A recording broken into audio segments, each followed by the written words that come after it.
ውድ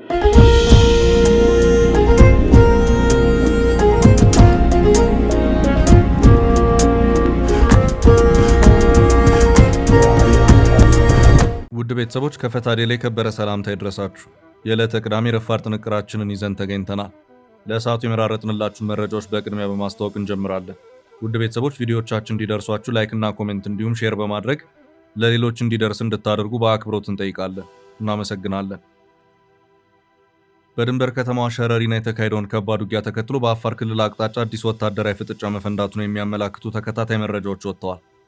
መረጃዎቹን አያይዘን እናደርሳለን። በራያ አላማጣና በዙሪያው ባለው የጦርነት ውጥረት ምክንያት የተፈናቀሉ በርካታ ሴቶች ለአሰቃቂ ቡድናዊ ጾታዊ ጥቃት መጋለጣቸው ተሰምቷል።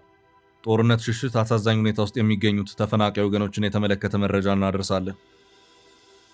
በሰሞኑ ከአማራ ሚዲያ ኮርፖሬሽን አሚኮ ጋር ቃለ ምልልስ ያደረጉት ጠቅላይ ሚኒስትር አብይ አህመድ አሁን ደግሞ ከኦሮሚያ ብሮድካስቲንግ ኔትወርክ ኦቤን ጋር ያደረጉት ቆይታን ቃለ ምልልስ የመጀመሪያው ክፍል ተለቋል።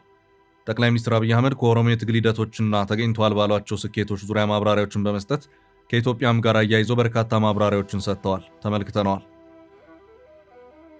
ኤርትራ ባለ 12 ነጥብ ያለው የቀይ ባህር ስትራቴጂ ከሰሞኑ ይፋ አድርጋለች። የአገሪቱ የመረጃ ሚኒስትር የማነ ገብረ መስቀል በቀይ ባህርና በኤደን የባህር ወሽመጥ ያሉ ሀገራት አዲስ የደህንነት ስትራቴጂ እንዲከተሉ ነው ያሳሰቡት። የኤርትራን አዲስ እቅድ የምንመለከት ይሆናል። እነዚህንና ሌሎች መረጃዎችንም አካተናል። መልካም ቆይታ።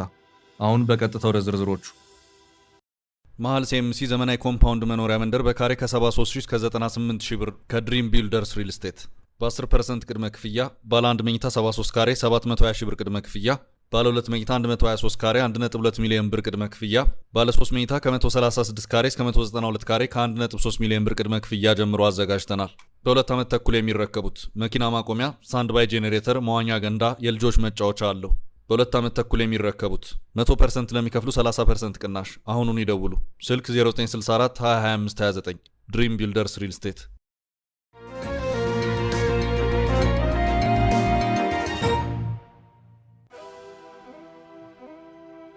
ህወሓት ምሽቱን በሌላ ግንባር። በድንበር ከተማዋ ሸረሪና የተካሄደውን ከባድ ውጊያ ተከትሎ በአፋር ክልል አቅጣጫ አዲስ ወታደራዊ ፍጥጫ መፈንዳቱን የሚያመላክቱ ተከታታይ መረጃዎች ወጥተዋል። ህወሓት በድንገት ሊያጠቃኝ ይችላል ብሎ ባሰበው የራሱ ተፋላሚ ኃይል ላይ ጥቃት መክፈቱ ተሰምቷል። ባለፈው ቅዳሜ ሐምሌ 25 ቀን 2018 ዓ.ም ለሱዳን ድንበር ቅርብ በሆነችው ሸረሪና አካባቢ ሀገር መከላከያ ሰራዊትና የህወሓት ታጣቂዎች ከባድ ውጊያ ማካሄዳቸውን ዓለም አቀፍ መገናኛ ብዙሃን በሰፊው ዘግበውት እንደነበር ይታወሳል። ይህንን ግጭት ተከትሎ አካባቢው ወደ አንጻራዊ ሰላም መመለሱን ሱዳን ትሪቢዩን ቢያስነብብም አሁን ግን በሌላ አቅጣጫ አዲስ ውጊያ መከፈቱን የሚያሳዩ መረጃዎች እየወጡ ይገኛሉ። ይህ አዲስ ወታደራዊ ፍጥጫ ያገረሸው በህወሓት ታጣቂዎችና በተለምዶ የሐራ መሬት ታጣቂዎች በሚባሉት መካከል መሆኑን ከስፍራው እየወጡ ያሉት መረጃዎች እያመለከቱ ይገኛሉ። ውጊያውን በእነዚህ ኃይሎች ላይ እንደከፈተ እየተነገረ ያለው ህወሓት ነው። የሐራ መሬት ታጣቂዎች ህወሓትን አስወግደን ትግራይን ነፃ እናወጣለን በሚል በአፋር ክልል በትጥቅ የመሸጉ ናቸው። ከዚህ ቀደምም በተወሰኑ አካባቢዎች ከህወሓት አርሚዎች ጋር ተፋልመዋል። የህወሓት አመራሮች በብርቱ ስጋትነት የሚመለከቱት ታጣቂ ኃይል ነው። ህወሓት አንድ ጊዜ በሰላም ግቡ ምህረት አደርጋለሁ ሲል፣ ሌላ ጊዜ ደግሞ ጥቃት ሲከፍትባቸውም ቆይቷል። የታጣቂዎቹ ቁጥርና አደረጃጀት ከጊዜ ወደ ጊዜ እየተጠናከረ መሄዱን የሚያመለክቱ መረጃዎች እየወጡ ይገኛሉ። የህወሓትን ስጋት ያናረው ጠንከር ያለው እንቅስቃሴ ለአሁኑ ጥቃት ምክንያት እንደሆነ ይነገራል። ከዚህ ቀደም በቶንሳ ቀበሌ ተካሂዶ ከነበረው ውጊያና በወቅቱ ከተሰጡት ተከታታይ መግለጫዎች በኋላ አሁን ላይ አዲስ ወታደራዊ ውጥረት ማገርሸቱን የተመላከተው በአፍሪካ ቀንድ ፖለቲካ ላይ ታማኝ የመረጃ ምንጭ የሆኑት የሚዲያ ሰው በሽር ሃሺ ዩሱፍ በይፋ የማህበራዊ ትስስር ገጻቸው ትላንት ምሽት ባጋሩት መረጃ በህወሓት ኃይልና በአፋር ክልል አዋሳኝ አካባቢዎች በሚንቀሳቀሱ የትግራይ ሰላም ኃይል ሐራ መሬት መካከል አዲስ ፍጥጫ መፈጠሩን ጠቁመዋል። ይህ ታጣቂ ኃይል ከትግራይ ጦር ኃይል TDF በአመፅ የተገነጠለ ሲሆን በተለያዩ ጊዜያት ከህወሓት ኃይል ጋር ውጊያ ውስጥ የገባ ሲሆን በትላንትናው ዕለት አዲስ ግጭት ባገረሸበት ቶንሳ አካባቢ ሳይቀር ከዚህ ቀደም ከባድ ውጊያዎች ተደርገዋል። ከወራት በፊት የአፋር ክልል መጋሌ ወረዳ ዋና አስተዳዳሪ አቶ አብዱ ሼክ በራህ ኡስማን የህወሓት ቡድን አባላት 15 ኪሎ ሜትር ዘልቀው በመግባት 6 መንደሮችን ተቆጣጥረው በንጹሃን አርብቶ አደሮች ላይ በሞርታርና በዙ 23 ከባድ መሳሪያዎች ተኩስ ከፍተው እንደነበር ለቢቢሲ በሰጡት ቃል መግለጻቸው ይታወሳል። ይሁን እንጂ በወቅቱ የተከሰተውን የቶንሳ ውጊያ ተከትሎ የትግራይ ሰላምና ጸጥታ ቢሮ የከፈትነው ጥቃትም ሆነ የተቆጣጠርነው መሬት የለም፣ ወደ አፋር ክልል ዘልቀን ጥቃት ፈጽመናል መባሉ መሰረተ ቢስ ነው ሲሉ ውንጀላውን ሙሉ በሙሉ ማስተባበላቸው የቅርብ ጊዜ ትዝታ ነው። በዚሁ ቶንሳ ቀበሌ በትላንትናው ዕለት በከባድ መሳሪያ ጭምር የታገዘ ድብደባ ከህወሓት ኃይል በኩል መሰንዘሩን የስምረት ዴሞክራሲያዊ ፓርቲ ምክር ቤት አባልና የሚዲያና ኮሚኒኬሽን ዘርፍ ምክትል ሰብሳቢ የሆኑት አቶ ጣዕማ አረዶም አመልክተዋል። የስምረት ፓርቲ ከፍተኛ አመራሩ በይፋዊ የትስስር ገጻቸው ባሰፈሩት መልእክት በቶንስ አቅጣጫ ጥቃት መሰንዘሩን አመልክተዋል። ከህወሓት ኃይል በኩል በቶንስ አቅጣጫዎች ላይ አዳዲስ የከባድ መሳሪያ ድብደባዎች መሰንዘራቸውንና የጦር መሳሪያ ዝውውሮች መኖራቸውን ጠቁመዋል። ከአንድ ሳምንት በፊት በሸረሪና የተከፈተውን ውጊያ ተከትሎ አሁን ላይ በአፋር አዋሳኝ ቀጠና ላይ አዳዲስ ፍጥጫዎች መኖራቸው እየተነገረ ቢሆንም ስለዚህ አሁናዊ ሁኔታ ግን ከህወሓት ማዕከላዊ ጦር አመራር ወገንም ሆነ ከአፋር ክልል መንግስት በኩል እስካሁን ድረስ በይፋ የተሰጠ ምንም አይነት መግለጫ የለም። ወደ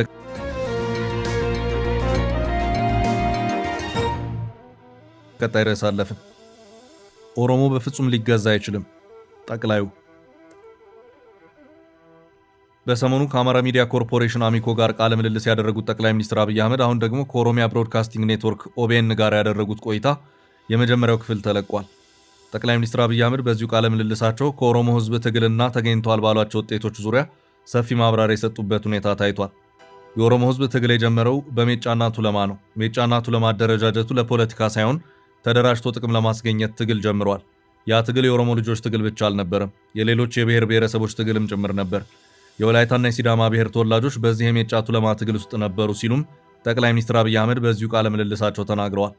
ኦሮሞ የታገለ ኢትዮጵያን አልነበረም ያሉት ጠቅላይ ሚኒስትሩ ትግሉ የተበላሸ የአስተዳደር ስርዓትን መታገል ነበር ሲሉም አክለዋል። ኦሮሞ የነጻነት ጥያቄ ነበረው፣ አሁን ግን ነጻ ወጥቷል። ነጻ የወጣውም በአካሉም በአእምሮም ነው በማለትም የኦሮሞ አእምሮ ነጻ ወጥቷል። ጥያቄ አለው። ሰው ስለሆነ መለወጥ ይፈልጋል። የተለያዩ ምኞቶች አሉት። እነዚህ ምኞቶች ጊዜ ይወስዳሉ፣ ትግል ይፈልጋሉ። በአጠቃላይ ኦሮሞ አእምሮ ነጻ ወጥቷል። ነጻ የወጣው በአካልም ብቻ ሳይሆን በአእምሮም ጭምር ነው ሲሉም አክለዋል። የዛሬው ድል የኦሮሞ ከትላንት ድል ነጻ መውጣት ብቻ አይደለም። ከዚህ በኋላ ኦሮሞ በፍጹም ሊገዛ አይችልም።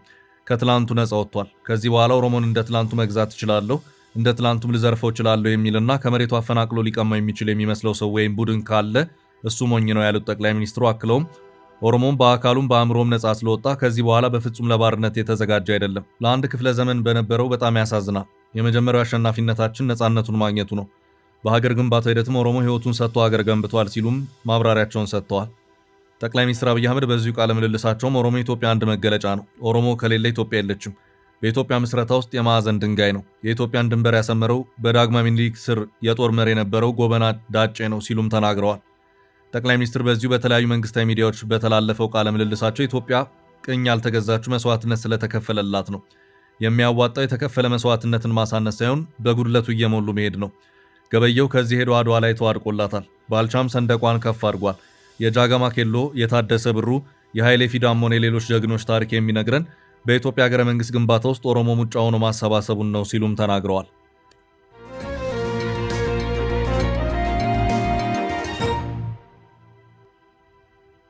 ወደ ቀጣይ ርዕስ አለፍን።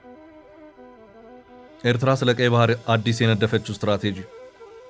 ኤርትራ ባለ 12 ነጥብ ያለው የቀይ ባህር ስትራቴጂ ከሰሞኑ ይፋ አድርጋለች። የሀገሪቱ የመረጃ ሚኒስትር የማነ ገብረ መስቀል በቀይ ባህርና በኤደን የባህር ወሽመጥ ያሉ ሀገራት አዲስ የደህንነት ስትራቴጂ እንዲከተሉ ነው ያሳሰቡት። ኤርትራ የባህር በር ላላቸው ሀገራት ብቻ ስትል ባስተላለፈችው መልእክት የባህር በር ያላቸው ሀገራት የራሳቸውን የውሃ ክልል ራሳቸውን እንዲጠብቁና የራሳቸውን የባህር ኃይል እንዲያቋቁሙ፣ ለባህር ደህንነታቸው በሌሎች ሀገራት ላይ ጥገኛ እንዳይሆኑ ሚኒስትሩ ጠይቀዋል። ሌሎችን ልዕለ ኃያላን ሀገራት ወደ ቀይ ባህር መጋበዝ አስፈላጊ አይደለም ነው ያሉት። ኤርትራ የባህር በር ያላቸው ሀገራት የጋራ የደህንነት ስርዓት እንዲኖራቸው እንደምትፈልግ ገልጻ 12 ዋና ዋና መርሆችን ይፋ አድርጋለች። የቀይ ባህርን ውሃ የሚነኩ ሀገራት ማለትም ኤርትራ፣ ግብፅ፣ ጅቡቲ፣ ሱዳን፣ ሶማሊያ፣ ሳውዲ አረቢያና የመን ብቻ ስለ ቀይ ባህር ይመለከታቸዋል ብለዋል። እነዚህ ሀገራት ስለ ቀጠናው እነሱ ብቻ ሊወስኑ እንደሚገባ ነው የኤርትራ አቋሟን የገለጸችው። እያንዳንዱ ሀገር ደግሞ የራሱን የባህር በር በራሱ አቅም ብቻ እንዲያስከብር ኤርትራ ጥሪ አድርጋለች። የውጭ ኃይል እርዳታ የመጨረሻው አማራጭ መሆን እንዳለበት ነው ሀገሪቱ የገለጸችው። በቀይ ባህር በተለይ ልዕለ ኃያላኑ አሜሪካ፣ ቻይና እና የአውሮፓ ኃይሎች የደህንነት ሁኔታው ከቀይ ባህር ሀገራት የጋራ አቅም በላይ ሲሆን ብቻ እንዲጠሩ ሚኒስትሩ አሳስበዋል።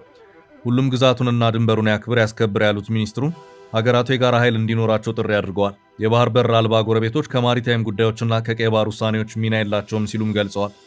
ኤርትራ ባለ 12 ነጥብ የያዘውን ይህንን መርህ ከሰሞኑ ያወጣችው በ3 ምክንያቶች መሆኑን ተንታኞች ይገልጻሉ። ዋናው የኢትዮጵያ በቀይ ባህር አክሰስ የማግኘት ፍላጎትና ግፊት እየጨመረ መምጣቱ ሲሆን የኢትዮጵያ መንግስት በተለይ በአሰብ ላይ ማተኮሩ ለአስመራ ምቾት አልሰጣትም። በሁለተኛ ደረጃ የሀገራትን ደህንነት ለማስጠበቅ በወታደራዊ ስምምነት ስም ወደ ቀጠናው እጃቸውን የሚያስገቡ ሀገራት መበራከት ሌላው አስመራን ያስጨነቀና ይህንን ሀሳብ ያስቀረበ ነው። በሶማሊያ የቱርክ ኃይል መጠናከር እንዲሁም እንደ ፓኪስታን ያሉ ሀገራት ወደ ቀይ ባህር የመከላከያ ስምምነት እየገቡ መሆን ከአስመራ አዲስ መርህ ጋር ተያይዞ የሚታዩ ናቸው። ኤርትራ በቀይ ባህር ያሉ የውጭ ኃይሎች የጦር ሰፈሮችን እንዲቀንሱን ፍላጎት እንዳላት በዚህ እቅዷ አሳውቃለች። ኤርትራ እኛ ብቻችንን አካባቢውን መጠበቅ አለብን የሚል ጠቅለል ያለ መልእክት ለሀገራቱ አድርሳለች።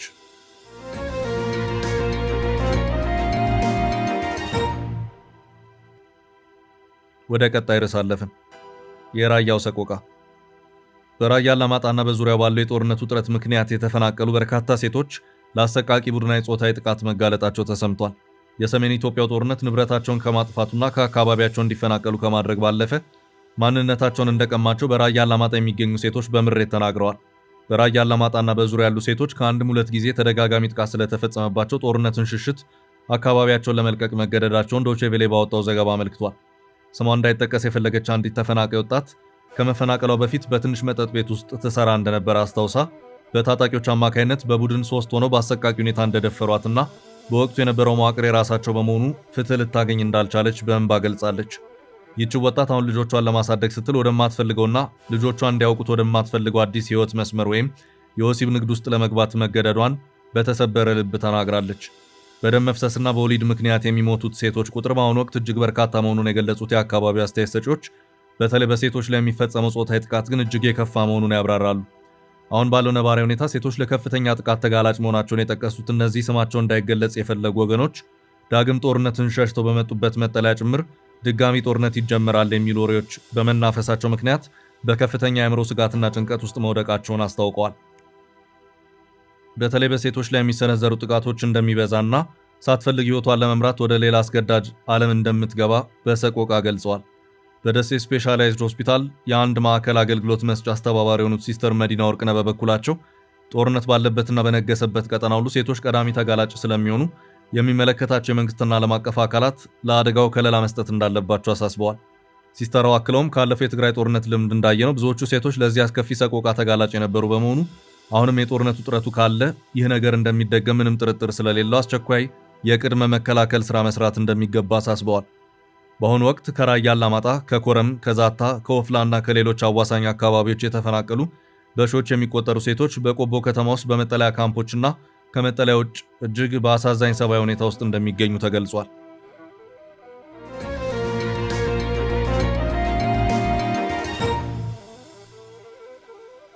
ወደ ቀጣይ መረጃ አለፍ። ኢትዮጵያ በአባይ ወንዝ ላይ ተጨማሪ ግድቦችን እንድታፋጥን እየተመከረች ነው። ግብጽ ከሰሞኑ ኢትዮጵያ በአባይ ወንዝ ላይ ሌላ ግድብ እንድትገነባ አልፈቅድም ማለቷ ይታወቃል። በመንግስት በኩል ለዚህ የግብጽ ንግግር ቀጥተኛ መልስ ባይሰጥም ግብጽ በቀጠናው አለቃ ነኝ ባይነቷ ዙሪያ ለመንግስት ቅርብ በሆኑ ሚዲያዎች እየተተቸች ትገኛለች። የግብጽን ንግግር ተከትሎ በርካታ የሃይድሮ ፓወር ኤክስፐርቶችና የፖሊሲ ታዛቢዎች ኢትዮጵያ በአባይ ወንዝ ላይ ተጨማሪ ግድብ ለመገንባት እንዲሁም ጊዜው አሁን ነው ሲሉ ለመንግስት ምክር እየለገሱ ነው። ታላቁ የህዳሴ ግድብ በአባይ ወንዝ ላይ ተጨማሪ ልማት እንቅስቃሴ ለማድረግ በሩን ከፍቷል ሲሉ የተሰሙት ባለሙያዎቹ ኢትዮጵያ ይህንን ልትጠቀምበት ይገባል ሲሉ መንግስትን መክረዋል። ግድቡ ግብጽ በአባይ ውሃ ላይ የነበራትን ተጽዕኖና የበላይነት የቀየረ ስለመሆኑ የገለጹት ተንታኞች አሁን የግብጽ ንግግር ተግባራዊ ተጽዕኖ የለውም ብለዋል። ኢትዮጵያ ሀገራዊ ክብደት ያላቸውን ፕሮጀክቶች በራስ አቅም የመከወን ልምድ ከህዳሴው ግድብ አግኝታለች ያሉት አንድ ባለሙያ መሰል ፕሮጀክቶችን ለመቀጠል ጊዜው አሁን መሆኑን ገልጸዋል። ኢትዮጵያ በውሃ ሀብቷ ያገኘችውን ድል በጋለበት ልትቀጥልበት እንደሚገባም መክረዋል። የግብጽ ማስጠንቀቂያ የመጣው ኢትዮጵያ በአባይ ወንዝ ላይ ተጨማሪ መስኖና የኃይል ማመንጫ 3 ግድቦችን ለመገንባት ማሰቧ ከተገለጸ በኋላ ነው። የግብጽ ውጭ ጉዳይ ሚኒስቴር ኢትዮጵያ በአባይ ወንዝ ላይ ተጨማሪ ግድብ እንድትገነባ አንፈቅድም ማለቱን በርከት ያሉ ባለሙያዎች ከመስመር ያለፈ ነው ሲሉ ገልጸውታል። ይህም የላይኛው ተፋሰስ ሀገራት የውሃ ሀብታቸውን ለማልማት በሚያደርጉት ጥረት ላይ ግብጽ አሁንም እንቅፋት ሆና ለመቀጠል የያዘችውን ታሪካዊ አቋም የሚያመላክት ነው ብለዋል። ኢትዮጵያ በታላቁ የህዳሴ ግድብ አቅራቢያ በአባይ ወንዝ ተፋሰስ ላይ ለመገንባት ያቀደቻቸውና በጥናት ላይ የሚገኙት 3 ዋና ዋና ተጨማሪ ሃይድሮኤሌክትሪክ ግድብ ፕሮጀክቶች ካራዶቢ ግድብ፣ መንዳያ ግድብና ባኮ አቦ ግድብ የሚሰኙ ሲሆን 3ቱ ፕሮጀክቶች በአባይ ተፋሰስ ማስተር ፕላን ውስጥ የተካተቱ ሲሆን ለወደፊት የታሰቡ ግዙፍ ፕሮጀክቶች ናቸው። ፕሮጀክቶቹ በጋራ ከ5700 ሜጋዋት በላይ ኤሌክትሪክ ኃይል ማመንጨትና ከ120 ቢሊዮን ኪዩቢክ ሜትር በላይ ውሃ የመያዝ አቅም ያላቸው ናቸው።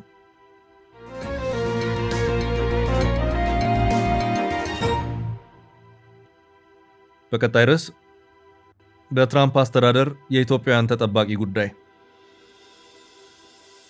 የአሜሪካ የፌዴራል ዳኞች የደቡብ ሱዳንና የሚያንማር ስደተኞች ከለላ እንዲቋረጥ መፍቀዳቸውን ተከትሎ የኢትዮጵያን ስደተኞች ጉዳይ መጨረሻ የተንጠለጠለ አጀንዳ ሆኖ ቀርቷል። ቦስተንና ቺካጎ የሚገኙ 2 የአሜሪካ የፌዴራል ዳኞች የፕሬዝዳንት ዶናልድ ትራምፕ አስተዳደር ከደቡብ ሱዳንና ሚያንማር ወይም በርማ ለመጡ ስደተኞች ተሰጥቶ የነበረውን ጊዜያዊ ጥበቃ ደረጃ ወይም ቲፒኤስ እና ከሀገር ያለመባረር ከለላ እንዲያቋርጥ በይፋ ፈቅደዋል። ይህ ያልተጠበቀ ውሳኔ የተላለፈው ዩናይትድ ስቴትስ ጠቅላይ ፍርድ ቤት ባለፈው ሰኔ ወር ከሄቲና ሶሪያ ለመጡ በሺዎች የሚቆጠሩ ስደተኞች ተመሳሳይ ጥበቃዎች እንዲነሱ መፍቀዱን ተከትሎ ነው። የሰብአዊ መብት ተሟጋቾች ለሁለቱ ሀገራት ዜጎች የሰጠው ጊዜያዊ ጥበቃ ደረጃ እንዲቀጥል ያደረጉትን የመጨረሻ የሕግ ክርክር የፌዴራል ዳኞቹ ትላንት አርብ ነሐሴ 7 ቀን 2018 ዓ.ም ሙሉ በሙሉ ውድቅ አድርገውታል። ጊዜያዊ ጥበቃ ደረጃ ቲፒኤስ የውጭ ሀገራት ዜጎች ሀገራቸው በጦርነት፣ በተፈጥሮ አደጋ ወይም በሌሎች አስገዳጅ ሁኔታዎች ውስጥ ስትሆን አሜሪካ ውስጥ የመስራት ፍቃድና ከእስር ወይም ከመባረር ከለላ የሚሰጥ ስራ ሲሆን የሮይተርስ የዜና ወኪል እንደዘገበው የዚህ ጥበቃ መቋረጥ ወደ 232 የሚጠጉ የደቡብ ሱዳን ዜጎችንና 4000 የሚደርሱ የሚያንማር ስደተኞችን ከለላ ያሳጣል። የሰብአዊ መብት ተሟጋቾች እነዚህ ስደተኞች በሕግ ክርክር ወቅት ባገኙት የአስተዳደር እግድ አሜሪካ ውስጥ ሰርተው የመኖር መብት አግኝቶ የነበረ ቢሆንም አዲሱ የፍርድ ውሳኔ አሁንም በግጭትና አለመረጋጋት ውስጥ ወዳሉ ሀገሮቻቸው እንዲባረሩ ክፍተት ይፈጥራል ሲሉ አስጠንቅቀዋል። የጠቅላይ ፍርድ ቤቱ ቀዳሚ ውሳኔ አሜሪካ የሀገር ውስጥ ደህንነት መምሪያ በተለያዩ ሀገራት ዜጎች ላይ የጥበቃ ደረጃውን ለማንሳት የሚያደርገውን ጥረት የበታች ፍርድ ቤቶች እንዳያግዱ ገድቦ የነበረ ሲሆን የኢሚግሬሽን ጠበቆች በመምሪያው ላይ ይህን መብት የማቋረጥ ስልጣን የለውም በማለት አዲስ ክርክር ቢያነሱም በቦስተን የዲስትሪክት ዳኛ ፓቲ ሳሪስ ክርክሩን ውድቅ አድርገውታል። ዳኛዋ ይህን ክርክር መቀበል መምሪያው የጥበቃ ጊዜውን የማራዘም ስልጣኑን ጭምር ጥያቄ ውስጥ የሚጥል ነው ብለዋል። በቺካጎ ዳኛ ማቲው ኬኔሊም በሚያንማር ስደተኞች ላይ በተመሳሳይ ክርክሩን ውድቅ ማድረጋቸው ተሰምቷል።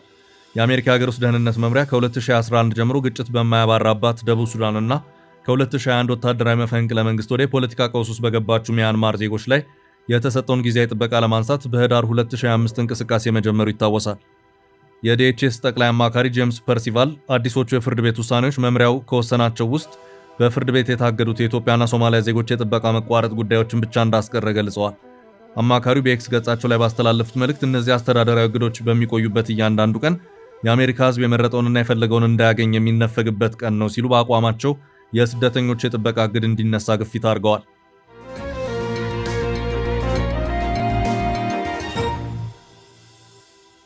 ወደ ቀጣይ ርዕስ አለፍን። አዲስ ወታደራዊ ስምምነት። ከሰሞኑ ከቀይ ባህር ጋር በተያያዘ ኑ አብረን ቀጠናውን በጋራ እንከላከል እንጠብቅ በማለት ለኤርትራ፣ ለጅቡቲ፣ ለግብፅ፣ ለሱዳንና ሶማሊያ መልእክት የላከችው ሳውዲ አረቢያ በትላንትናው ዕለት ደግሞ አዲስ የጋራ የጦር ትብብርን ተፈራርማለች። የስምምነት ፊርማ የተካሄደው በራሷ በሳውዲ አረቢያ በአውሮፓዊቷ ቱርክና የህንድ ባላንጣ ከሆነችው ፓኪስታን ጋር ነው። በአንድ አቅጣጫ በኢራን በሌላ አቅጣጫ ደግሞ በየመን ሁቲዎች እየተፈተነች ያለችው ሳውዲ አረቢያ በኢራኖቹ ሁቲዎች ጥቃት እየደረሰባት ይገኛል። የነዳጅ መላኪያ መስመራዊ የሆነው ሆርሙዝ በኢራን የተዘጋ ሲሆን በኢራን የሚደገፉት ሁቲዎች በቀይ ባህር የሳውዲን መርከብ እንዳናይ በማለትም ከሰሞኑ ጥቃትን ሰንዝረዋል። በሁሉም አቅጣጫ በኢራንና በየመን ሁቲዎች ወከባ የደረሰባት ሲሆን አሁን ደግሞ በአውሮፓ በወታደራዊ አቅሟ እየፈረጠመች ካለችውና የሰሜን ጦር አትላንቲክ ኔቶ አባል ከሆነችው ቱርክ ጋር ወታደራዊ ስምምነትን አድርጋለች። በዚሁ ስምምነት የህንድ ባላንጣ የሆነችውና ኒውክሌርን የታጠቀችው ፓኪስታንም ተካታለች። ስምምነቱ አንዱ ሀገር ከተጠቃ በጋራ ወታደራዊ ምላሽን ለመስጠት የሚያስችል ነውም ተብሏል። ሐሳቡ የመጣው ስጋት ውስጥ ከገባችው ሳውዲ ሲሆን ይሄው የጋራ ወታደራዊ ስምምነት የሰሜን አሜሪካና የአውሮፓ ወታደራዊ ጥምረት የሆነው የሰሜን አትላንቲክ ጦር ቃል ኪዳን ወይም ኔቶ አይነት መልክና ይዘት ያለው መሆኑም ታውቋል። ዝንላችሁን ርዕሰ ጉዳዮች እዚህ ላይ ቋጨን። ላይክ፣ ሼር እና ኮሜንት በማድረግ ለቻናላችን ድጋፋችሁን መግለጽ እንዳትዘነጉ እያልን ከሌሎች መረጃዎች ጋር ደግመን እስክንገናኝ ቸር ያሰማን ስንል ተሰናበትን።